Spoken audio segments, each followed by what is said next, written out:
Ақтөбеде алып завод ашылмақ. Өңірдегі Байғанин ауданында цемент шығаратын ірі кәсіпорынның құрылысы басталды. Жаңа өндіріс өнеркәсіпті алға жетелейтін қуатты драйверге айналады деген сенім мол. Соның арқасында өңірдің инвестициялық тартымдылығы артып, ең бастысы жаңадан жүздеген жұмыс орны ашылады. Казцемент Industries компаниясының болашақ өндіріс ошағы іске қосылса, тек батыс өңірлер ғана емес, бүкіл ел аумағы цементпен қамтамасыз етілмек. Жаңа жоба аймақтың ірі индустриялық нысандарының біріне айналады және Қазақстанның құрылыс саласының дамуына қосымша серпін береді деп жоспарланған.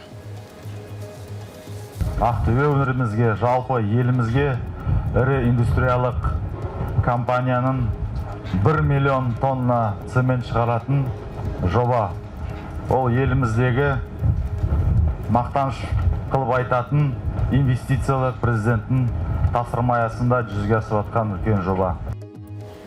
Аймақ басшысы атап өткендей, ірі индустриялық жобаны жүзеге асыруға президент Тоқаевтың Қытай Халық Республикасына мемлекеттік сапары себеп болды. Заводты келер жылы іске қосу жоспарланған. Құйылған инвестиция 177 миллион ақш доллары. Қазір құрылыс алаңында инженерлік инфрақұрылымды дайындау, өндірістік жабдықтарды орналастыру және болашақ кәсіпорын қадасын қағу жұмыстары жүріп жатыр. Бұл заводта 250 адам бұйырса жұмыс істейді, оның 200 жалпы жұмысшылар болса, 50-і жоғары мамандықтар болып табылады.